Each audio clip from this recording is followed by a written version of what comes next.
दोस्तों, जय श्री राम, हरे हर महादेव, जय श्री महाकाल, जय जय काशी विश्वनाथ। दोस्तों, हमारे बड़े बड़े संत महात्मा और कथावाचक सभी लोग मिलकर एक सत्य सनातनी बोर्ड बनाने की कोशिश में लगे हुए हैं। मेरा मानना है कि अब तक जो सत्य सनातन में बड़े उच्च पद पे कथावाचक, शंकराचार्य, तमाम प्रकार के लोग, धर्म धुरंधर एक सत्य सनातन संरक्षण,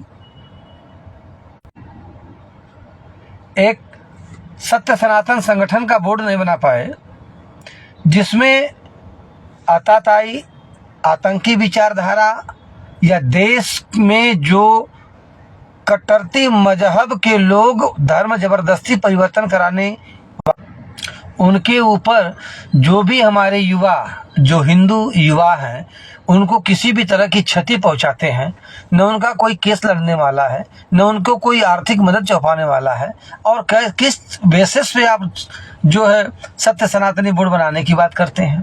पहले आप जितना भी उद्योगपति, जितना भी बड़े बड़े संत महात्मा जो मठ मंदिर पैसे वाले हैं, ये एक सत्य सनातन संरक्षण बोर्ड बनाएं, जिसमें उनके संरक्षण के लिए किसी भी तरह से किसी आतंकी या किसी मजहबी उन्मादियों का वह संहार कर रहे हैं तो उनके संरक्षण के लिए उन्हें कुछ अनुदान दिया जाए, उनका केस लड़ने के लिए एक वकीलों की फौज खड़ी किया जाए। जिस तरह से उलेमा हिंद मुसलमानों का संगठन है, वह जो भटके हुए आतंकी नौजवान हैं, अगर वह पकड़े जाते हैं भारत में तो उनकी केस लड़ने के उनको आर्थिक मदद देती है।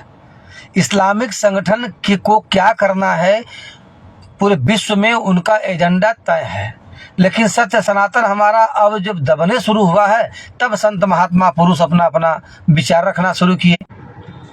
आप समझिए, जब सर से पानी ऊपर बहना शुरू हुआ, तब सत्य सनातन के महाधुरंधर जो कथावाचक, धर्माचार्य, शंकराचार्य, तमाम लोग अपनी अपनी राग अलापना शुरू किए हैं।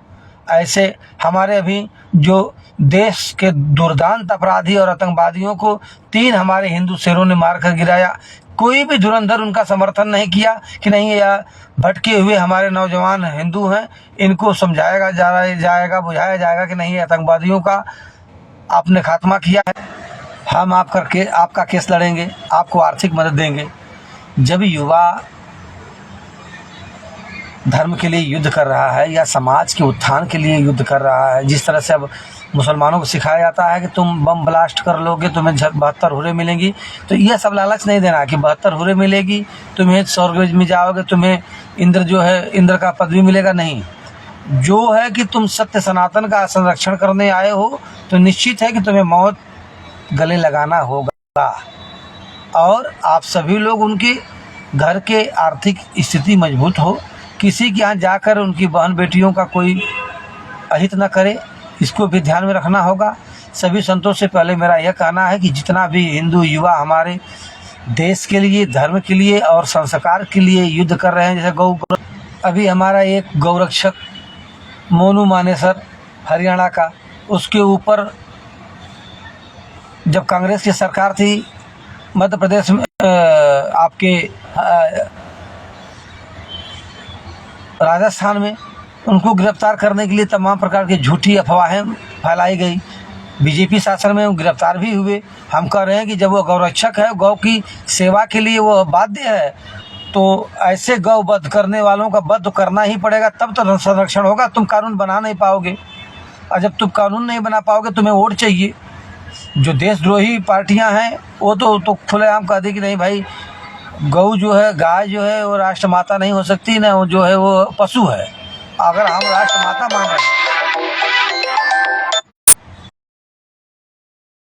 मान रहे हैं तो पहला काम है कि हमें उनका संरक्षण करना होगा जो गौ माता की सेवा कर रहे हैं। और सत्य सनातन बोर्ड जब गठन होगा, जब सत्य सनातन बोर्ड सत्य सनातनियों के लिए जो कुकर्म कर रहे हैं, अपराधी हैं, उनको जब सजा दे रही है या मृत्यु दंड दे रही है, तो उनका भी संरक्षण अगर संत महात्मा पुरुष बड़े बड़े उद्योगपति करेंगे, तब जाकर सत्य सनातन पूरे विश्व में व्यापक रूप धारण कर सकता है। ठीक है, कथावाचक आप लोग अपने हिसाब से करिए, लेकिन सत्य सनातन के ऊपर हो रहे अत्याचार या हमारी बहन बेटियों के साथ किसी भी तरह का दुर्व्यवहार हो रहा है, उस पर जो है जब युवा अपना प्रतिक्रिया दे रहा है या किसी की दृढ़तापूर्वक उसको वध कर रहा है, तो उसका जो है आप समर्थन करिए, उसको आर्थिक मदद पहुंचाइए। हम सनातन बोर्ड आप गठित करिए, हम उसके साथ हैं। जो भी हमसे सपरेगा, हमारे लोगों से सपरेगा, हम उनका योगदान देंगे, वैसा योगदान देंगे। लेकिन जो मैं बात रख रहा हूँ अपने देवकी नंदन ठाकुर जी से, तमाम संत महापुरुषों से, इस पे भी कृपया विचार किया जाए कि आप जो भी सत्य सनातनी अपराधियों को और ऐसे दुर्दांत अपराधी जो कि किसी भी तरह की उनकी घर ना कोई फैक्ट्री है, न ही कोई उत्पादन की कोई बड़ी व्यवस्था है, अगर वह उत्तर प्रदेश के राजकारण में 50 हज़ार करोड़ के मालिक हैं, तो निश्चित है कि हर लोग अपराधी बनना चाहेंगे, ताकि अपराधी बनकर लोग उनके सामने नज़र न उठा पाएँ, आवाज़ न उठा पाएँ। तो ऐसे दुर्दांत अपराधियों का वध होना चाहिए, इसका समर्थन आप लोग करें। सरकार की मजबूरियां हैं। आज आप देखिए, भारतीय जनता पार्टी के लिए हर हिंदू युवा या हिंदू विचारधारा के लोग हाथ करबद्ध बांध कर खड़े हैं। फिर भी कहीं कहीं ऐसा लगता है कि भारतीय जनता पार्टी भी हिंदुओं के लिए गद्दारी का काम कर रही है। हम कह रहे हैं, जिस तरह से मौलवी मौलाना आतंकवादी विचारधारा इन सब का होता है, फतवा जारी करते हैं कि नहीं आप सभी लोग केवल एक INDI का ही वोट करिए, जो INDI के गठबंधन में जो पार्टियां हैं, आप लोग भी फतवा जारी करिए, आप लोग भी अपना संबोधन दीजिए, आप लोग फतवा जारी नहीं करें, माफ़ी चाहूँगा। फतवा वो जारी करेंगे जिन्हें फंसना है। आप लोग अपील करिए, आप लोग आशीर्वाद दीजिए कि आप भारतीय जनता पार्टी के साथ खुला वोट करिए, हम सभी आपके साथ हैं। लेकिन आपको डर लग रहा है कि सत्ता बदली तो हम अंदर हो जाएंगे। अरे भाई, धर्म के लिए कृष्ण जी ने अपने सगे भांजा और अर्जुन के पुत्र अभिमन्यु का वध करवाया, और अनीति से, ताकि जितना भी ये बड़े बड़े धुरंधर हैं, इनको नीति द्वारा नहीं तो अनीति द्वारा मारा जाए। आगे आप सभी बुद्धिजीवी हैं, आप सभी लोगों को करबद्ध है।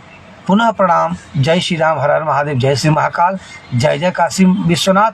हमारे बातों पर गौर किया जाए और लोग इसका समर्थन करें। जो भी हमारे वीडियो को देखें, मेरे मित्र, मेरे दोस्त, मेरे चाहने वाले या सत्य सनातन से संबंधित, इस पे कमेंट करें और अपना आशीर्वाद बनाए रखें और इसको शेयर करें। जय श्री राम।